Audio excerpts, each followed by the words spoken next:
하나님의 말씀은 요한계시록 11장 15절에서 19절 말씀입니다. 요한계시록 11장 15절에서 19절 말씀 제가 세 번역으로 봉독하겠습니다. 일곱째 천사가 나팔을 불었다. 그때에 하늘에서 큰 소리가 났습니다. 세상 나라는 우리 주님의 것이 되고 그리스도의 것이 되었다. 주님께서 영원히 다스리실 것이다. 그리고 하나님 앞에서 자기 보좌에 앉아 있는 24 장로도 엎드려서 하나님께 경배하고 말하였습니다. 지금도 계시고 전에도 계셨던 전능하신 분 주 하나님 감사합니다. 주님께서는 그 크신 권능을 잡으셔서 다스리기 시작하셨습니다. 뭇 민족이 이것을 분개하였으나 오히려 그들이 주님의 진노를 샀습니다. 이제는 죽은 사람들이 심판을 받을 때가 왔습니다. 주님의 종 예언자들과 성도들과 작은 사람이든 큰 사람이든 주님 이름을 두려워하는 사람에게 상을 주실 때가 왔습니다. 땅을 망하게 하는 자들을 멸망시킬 때가 왔습니다. 그러자 하늘에 있는 하나님의 성전이 열리고 성전 안에 있는 하나님의 언약궤가 보였습니다. 그때 번개가 치고 요란한 소리와 천둥 소리가 나고 지진이 일어나고 큰 우박이 쏟아졌습니다. 아멘. 기도하겠습니다. 하나님 감사합니다. 한 주간 동안도 저희 인생의 주인 되셔서 한 걸음 한 걸음 인도해 주시고 보호해 주시고 지켜주시고 감사합니다. 하나님의 은혜를 따라 살고 기억하고 이 시간 주님 앞에 우리의 믿음의 고백, 우리의 마음을 이 예물에 담아 하나님 앞에 올려드립니다. 하나님 기뻐 받아주시고 이 예물이 쓰여지는 곳곳마다 하나님 진리와 생명의 빛이 비쳐서 많은 영혼들이 하나님 나라에 속하는 놀라운 역사가 나타나게 하여 주시옵소서. 우리가 살아가고 있는 이 세상에서 하나님 저희들의 가장 큰 적 중에 하나는 재물입니다. 재물과 하나님을 겸하여 섬길 수 없다고 했는데 오늘 이 예물을 드리면서 다시 한번 우리의 믿음의 고백과 결단을 하나님 앞에 올려드립니다. 하나님만이 우리의 주인이시기에 하나님께서 우리의 인생을 책임져 주시고 인도하여 주시옵소서.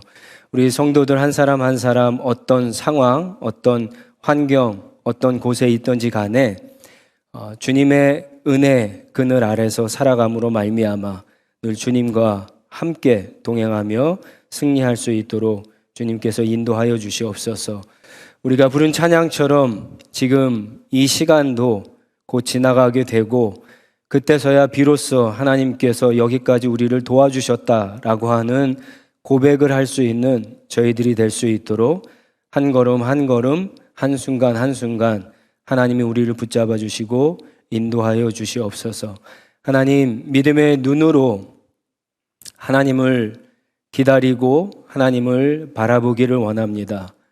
하나님을 의지하는 자들에게 하나님 이 시간 하나님의 음성을 들려주셔서 분명한 하나님의 뜻과 계획이 무엇인지 알고 하나님 우리에게 주신 믿음을 따라서 지혜롭게 이 세상에서 승리하는 우리 모든 하나님의 성도들이 될 수 있도록 축복하여 주시옵소서.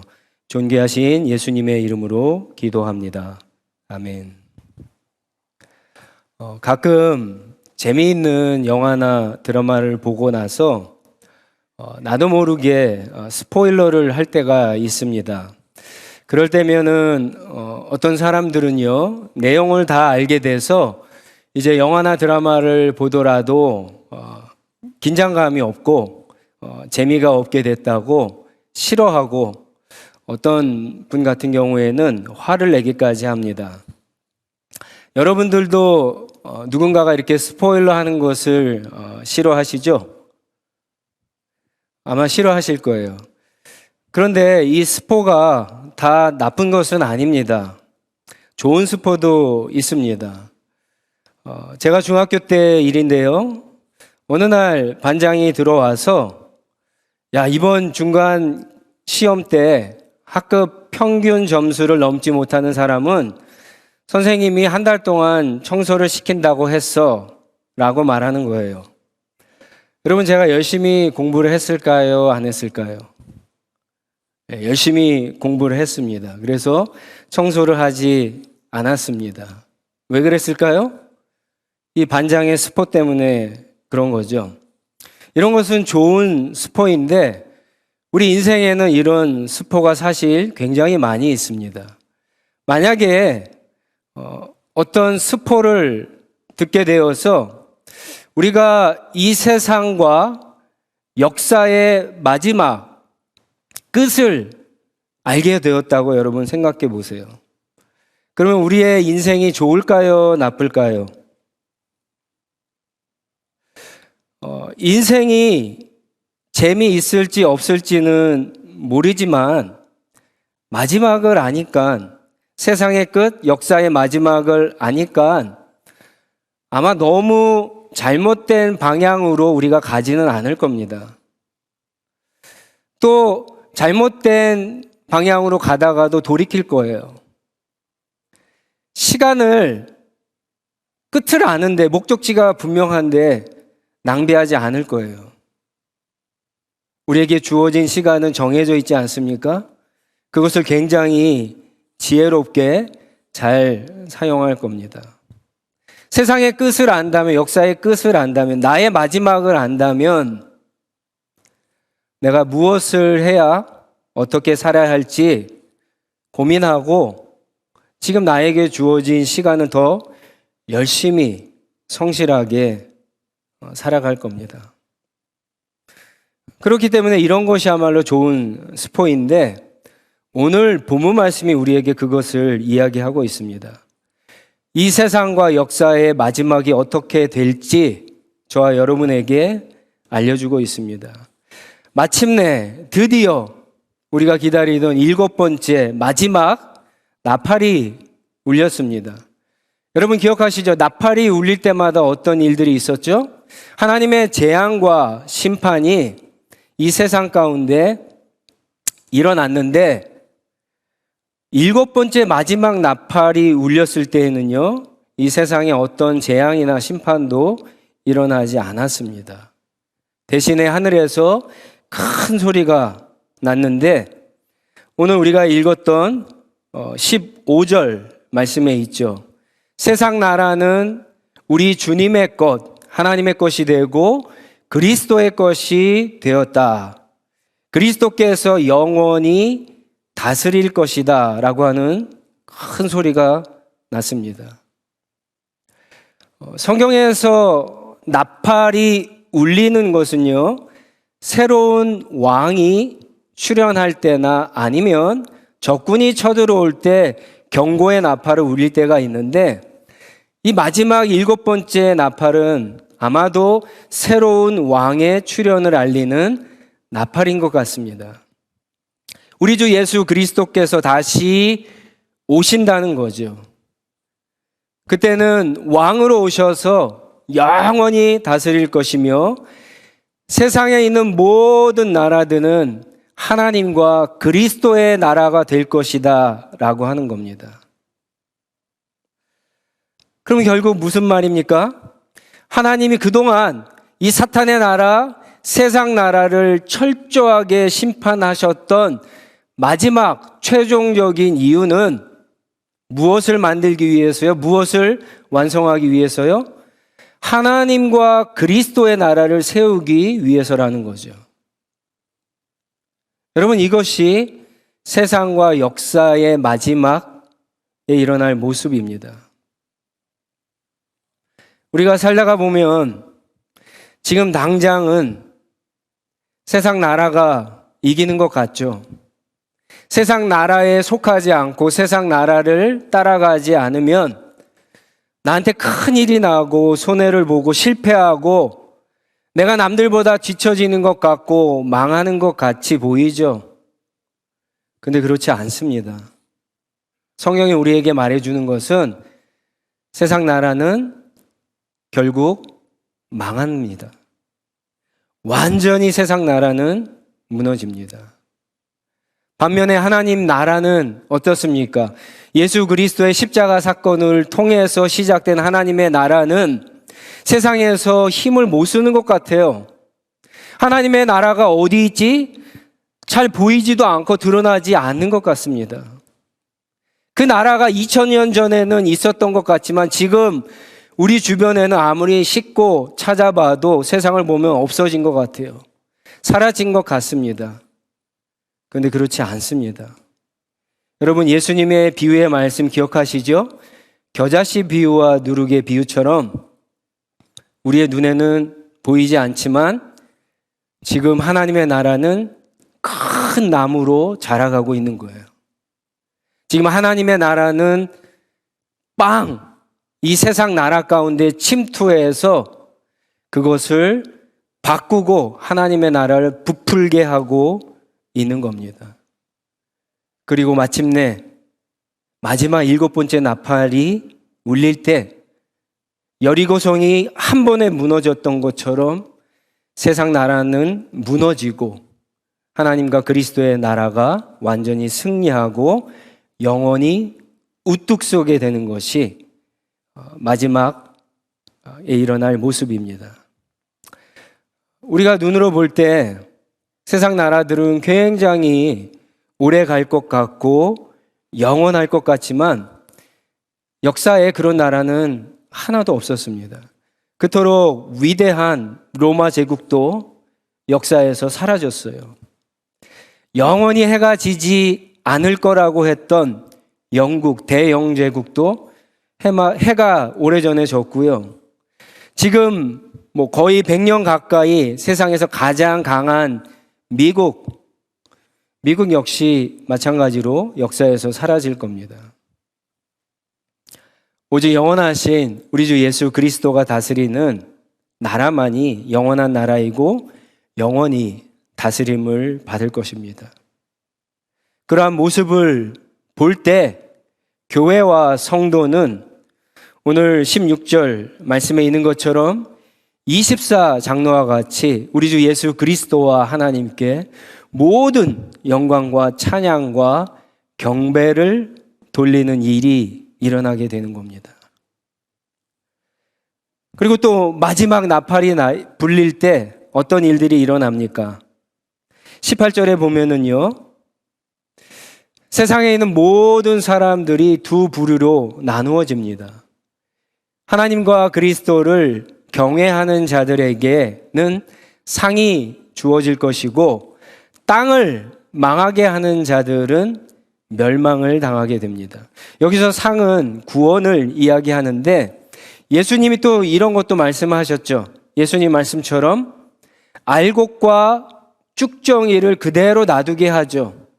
그리고 마지막 추수 때에 그것을 걷어들이는데 알곡은 걷어서 곳간에 놓고 쭉정이는 꺼지지 않는 불에 던져서 타게 됩니다. 그 마지막 날에 양과 염소로 구분을 하죠. 그래서 양은 오른편에, 염소는 왼편에 서게 됩니다. 마지막 나팔이 울릴 때 세상은 영원히 둘로 나누어지게 됩니다. 자, 그런데 단순히 나누어지는 것으로 끝나는 것이 아닙니다. 18절 그 처음에 있는 말씀을 보면은요, 이런 말씀이 있어요. 그날에 죽은 사람들이 심판을 받을 때라고 말하고 있어요. 마지막 나팔이 울려 퍼질 때 죽은 사람들이 모두 심판을 받게 된다라고 이야기하죠. 이게 무슨 말입니까? 우리 육신의 죽음이 마지막이 아니라고 하는 거예요. 죽음은 끝이 아니다라고 하는 거예요. 죽음 후에 반드시 하나님의 심판이 있다는 말씀입니다. 어떤 사람들이 이렇게 생각해요. 하나님은 사랑과 긍휼이 풍성하신 분이기 때문에 모든 사람들을 반드시 구원해 주실 것이다. 살아있을 때 비록 예수님을 믿지 않아도 그 영혼이 죽지 않고 마지막에 모두 다 하나님의 그 풍성한 사랑과 그 은혜로와 긍휼로 말미암아 구원을 받을 것이다. 이렇게 가르칩니다. 육신의 죽음이 최종적인 심판이지 더 이상의 심판은 없다라고 그렇게 주장을 하죠. 카톨릭에도 이와 비슷하게 연옥설이라고 하는 것을 가르치죠. 이것은 성경적이지 않습니다. 지극히 인간적인 생각이죠.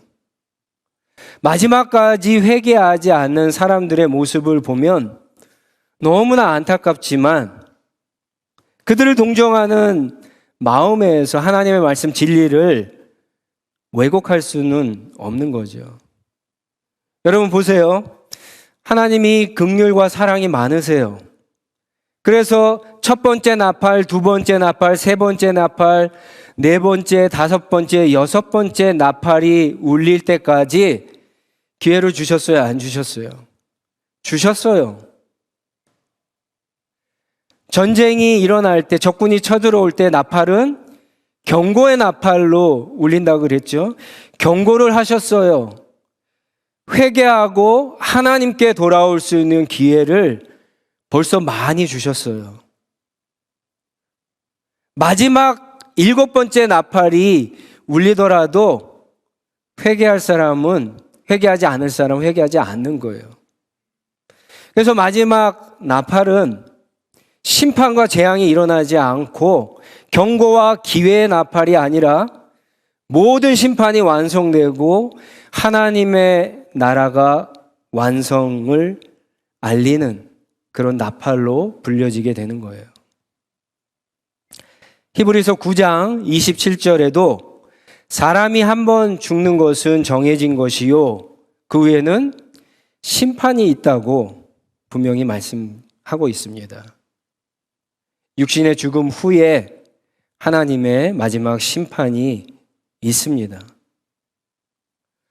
여러분, 살아있을 때에도 나의 선행이나 열심이나 노력으로 구원을 받을 수 없었는데 죽은 후에 어떻게 다른 사람의 기도와 열심과 노력으로 그 영혼이 구원을 받을 수 있겠어요? 기회는 오직 우리가 육신적으로 살아있을 때 뿐입니다. 죽음 후에는 영원한 지옥 심판과 영원한 하나님의 나라, 이 두 가지로 갈리게 되어 있습니다. 그리고 하나님의 심판은 어떤 사람도 어떤 세력도 방해하거나 지연하거나 절대로 막을 수 없습니다. 저는 우리 모두가 이 마지막 일곱 번째 나팔 소리는 동시에 듣게 된다고 성경을 해석합니다. 하지만 첫 번째부터 여섯 번째 나팔까지는 사람마다 다 다르게 들을 수 있다고 생각을 해요. 그래서 어떤 사람은 지금 첫 번째 나팔 소리를 들은 사람이 있을 거예요. 그것을 듣고 회개하고 하나님 앞에 돌아와 구원받는 사람이 있을 거예요. 어떤 사람은 지금 세 번째 나팔 소리를 듣고 회개하고 하나님 앞에 돌아와 구원을 받는 사람이 있을 겁니다. 자, 여러분들은 지금 몇 번째 나팔 소리를 듣고 계십니까? 깊이 생각해 보셔야 돼요. 왜냐? 지금 내가 듣는 이 나팔 소리가 여섯 번째 나팔 소리라면 심각하지 않습니까? 더 이상의 경고와 더 이상의 기회는 없기 때문에. 그렇죠? 그래서 나팔 소리를 들을 때 우린 이게 첫 번째인지 이게 여섯 번째인지 알 수 없기 때문에 그 경고의 소리, 하나님께서 우리에게 기회를 주시는 그 소리를 들었을 때 빨리 회개하고 돌이키고 하나님 앞에 돌아가야 되는 겁니다. 요한이 이 마지막 이 모습을 보면서 어떤 마음을 가졌을까 한번 여러분 생각해 보세요. 어떤 마음을 가졌을까? 요한이. 하나님께서 세상과 역사의 마지막을 지금 보여주셨어요. 어떤 마음을 가질까?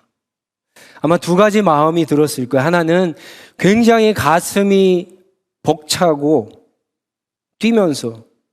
왜냐, 지금 감옥에 있잖아요. 지금 교회가 박해와 핍박을 받고 있잖아요. 그런데 결국 우리가 믿는 그분이 그토록 기다려던 하나님의 나라를 보여주셨잖아요. 그러니까 얼마나 위로가 돼요. 얼마나 소망이 돼요. 얼마나 힘이 되겠어요. 그런 마음이 하나 있을 거고요. 또 한 가지는 아직까지도 구원을 받지 못한 영혼들을 생각할 때 요한은 근심과 걱정과 두려운 마음이 생겼을 거예요. 아이고, 이제 저들에게 시간이 얼마 없는데, 이제 어쩌면 6번째 나팔이 울렸을 수도 있는데, 어떻게 해야 저 사람들이 예수 그리스도께서 다스리는 하나님의 나라에 들어갈 수가 있을까?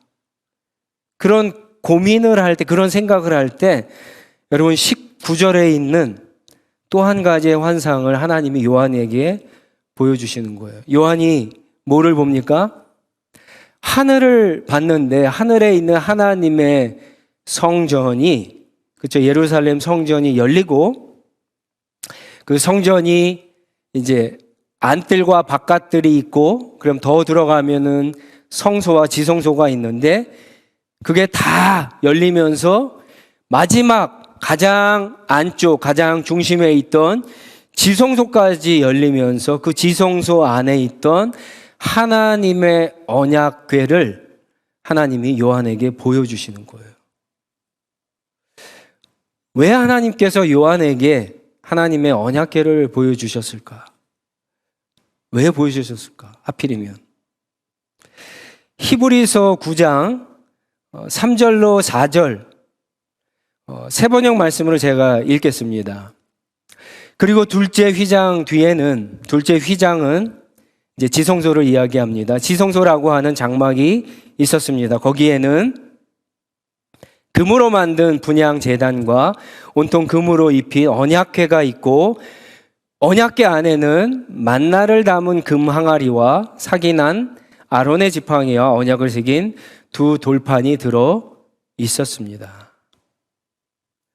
성전의 가장 안쪽 지성소 안에 하나님의 언약궤가 있는데 그 언약궤 안도 열려져 있어요. 지금 그 언약궤 안에 뭐가 있었습니까? 세 가지.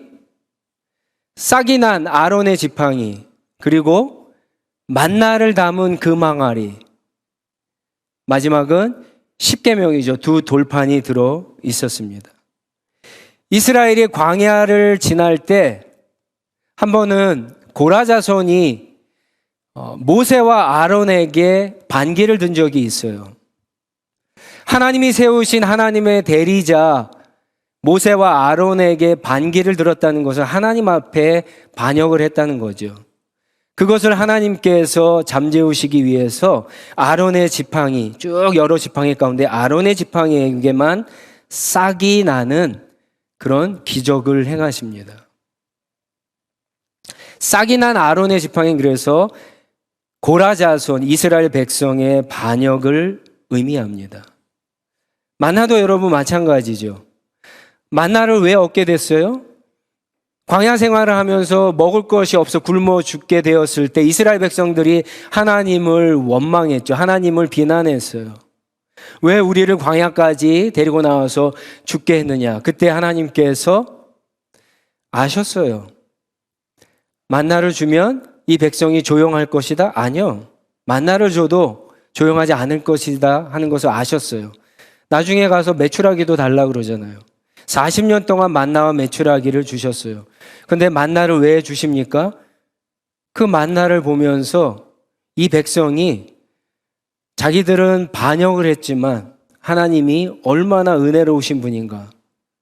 하나님이 아니면 이 광야와 같은 세상에서 살 수 없는 존재라고 하는 것을 알려주시는 그런 하나님의 은혜의 상징입니다. 십계명도 마찬가지죠. 이 언약궤 안에 있는 십계명은요, 두 번째 십계명입니다. 첫 번째 십계명은 모세가 부서뜨렸어요. 모세가 시내산에서 하나님의 계명을 받으러 올라갔을 때 땅 아래에서는 어떤 일이 있었습니까? 모세가 내려오지 않자 백성들이 아론을 꼬드겨서 금을 모아가지고는 하나님의 형상이라고 해서 금송아지를 우상을 만들어서 그들이 섬겼습니다. 오랜 후에 모세가 내려왔을 때 금송아지를 놓고 하나님이라고 우상 숭배하는 것을 보면서 모세가 분노해서 하나님께 받은 두 돌판 10계명을 던져서 깨버리죠. 그리고는 나중에 다시 하나님께서 친히 쓰신 두 번째 10계명을 받고 그것을 언약궤 안에 넣게 되는 겁니다. 결국 이 세 가지는 무엇을 의미합니까? 인간은 하나님 앞에 끊임없이 반역을 하죠. 하나님은 인간과 약속, 언약을 맺으셨는데 인간은 그것을 지키지 못해요. 끊임없이 거역합니다. 그래서 영원히 죽을 수밖에 없는 죄인인 것을 사실은 상징하죠. 근데 하나님이 그것을 언약궤 안에 넣고 덮어버리셨어요. 이게 열리는 날에 심판의 날이 되는 거죠. 덮을 뿐만 아니라 어떻게 하십니까? 여러분들 구약에 대제사장이 하나님 앞에 1년에 딱 한 번 속죄일에 대속죄일에 어린 양의 피를 가지고 지성소 안에 들어가서 하나님 앞에 용서를 구하죠. 그 피를 어디에다 뿌립니까? 하나님의 언약궤가 있으면 그 언약궤 뚜껑 위에 날개 모양, 천사의 모양을 한 두 개가 이렇게 쭉 있는데 그것을 시은좌, 속죄소, 은혜의 자리, 영어로는 mercy seat이라고 그렇게 이야기합니다. 거기에 어린 양의 피를 뿌려요. 그리고 대제사장이 지성소 안에서 나오면은 이스라엘 백성들은 밖에서 그것을 보고 아, 하나님이 우리의 죄를 용서해 주셨다, 우리를 구원해 주셨다라고 해서 이제 축제를 벌이는 거예요. 그게 무엇을 의미합니까? 예수 그리스도의 피죠. 그리스도의 피가 우리의 허물을 덮지 않으면 우리는 구원받을 수 없는 존재라고 하는 거예요. 하나님이 요한에게 그 언약궤 이런 상징을 보여주시는 거예요. 당신의 아들 예수 그리스도를 십자가에 내어주기까지 우리를 포기하지 않는 약속을 반드시 지키시는 신실한 하나님의 사랑을 보라고 하는 거예요. 반드시 언약을 지키시는 하나님의 끈질긴 사랑과 은혜로 영원한 구원을 받을 수 있다라고 하는 메시지를 요한과 교회에게 보여주시는 겁니다. 이게 마지막에 일어나는 일들입니다. 정리하면은 마지막에는요, 세상의 모든 나라가 다 망합니다. 오직 하나님과 그리스도의 나라가 설 것입니다. 여러분 믿으세요? 믿으십니까? 믿으시면 여러분 지금부터 우리는 어떤 나라에 충성을 하며 살아야 될까요?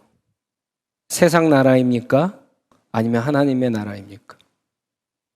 또 마지막 날에 세상의 모든 왕들은 다 망하고 그리스도가 온 세상의 왕이 되셔서 영원히 다스릴 거예요.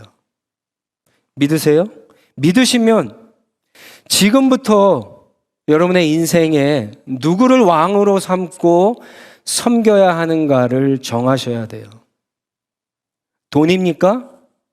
하나님입니까? 출세입니까? 하나님입니까? 성공입니까? 하나님입니까? 여러분의 지혜입니까? 여러분의 능력입니까? 아니면 하나님입니까?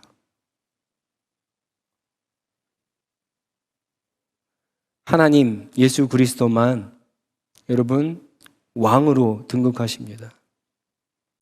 또 마지막 나팔이 들면 영원한 상을 받을 사람, 영원한 심판을 받은 삶으로 나누어지죠.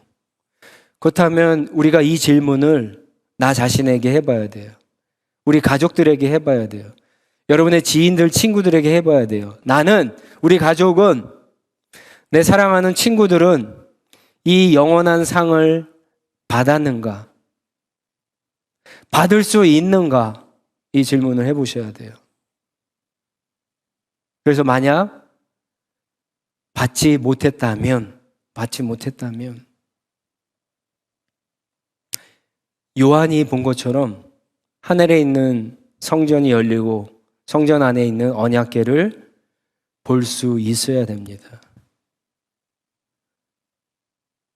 오직 우리 주 예수 그리스도의 보혈, 그것으로 옷을 입은 사람만이 마지막에 하나님의 나라에 들어갈 수 있기 때문에 그렇죠. 그리고 나는 지금 상을 받았다 하는 분들은 여러분 이 모습을 보면서 큰 위로를 받으시기를 바랍니다. 지금 내가 속한 하나님의 나라가 눈에 보이지 않고 별 볼 일 없이 보여도 여러분 그 나라만이 승리합니다. 그 나라만이 남게 됩니다. 나를 괴롭히고 나를 힘들게 하고 나를 핍박하고 어렵게 하고 내가 하나님 앞에 나아가는 것을 방해하는 이 세상 나라는요 다 망하게 돼요. 다 무너지게 됩니다. 오늘 요한이 봤던 이 모습 조금이라도 하나님께서 우리에게 보여주심으로 말미암아 큰 위로와 소망 가운데 또 한편으로는 긴급한 영혼 구원의 마음을 가지고 하나님 앞에 살아갈 수 있는 저와 여러분들이 다 되시기 바랍니다. 한번 일어나서 우리 하나님 앞에 결단의 기도를 드리겠습니다. 기도하겠습니다. 여러분 이것이 세상과 역사의 마지막에 일어나는 일들입니다. 이제 요한계시록 12장부터 마지막 22장까지는요 이 내용을 더 자세하게 이야기하는 것들이에요. 마지막을 알았어요. 여러분 이제 결정하셔야 돼요. 인생을 어떻게 살아야 될까? 인생에 재미있을까 없을까 그런 거 별로 중요하지 않아요. 여러분 이것을 아는데도 계속 세상 나라에 충성을 하고 다른 왕을 섬길 수 있습니까? 이것만큼 어리석고 미련한 행동이 없는 거죠. 마지막을 아는데 끝을 아는데 어떻게 그렇게 살 수가 있습니까?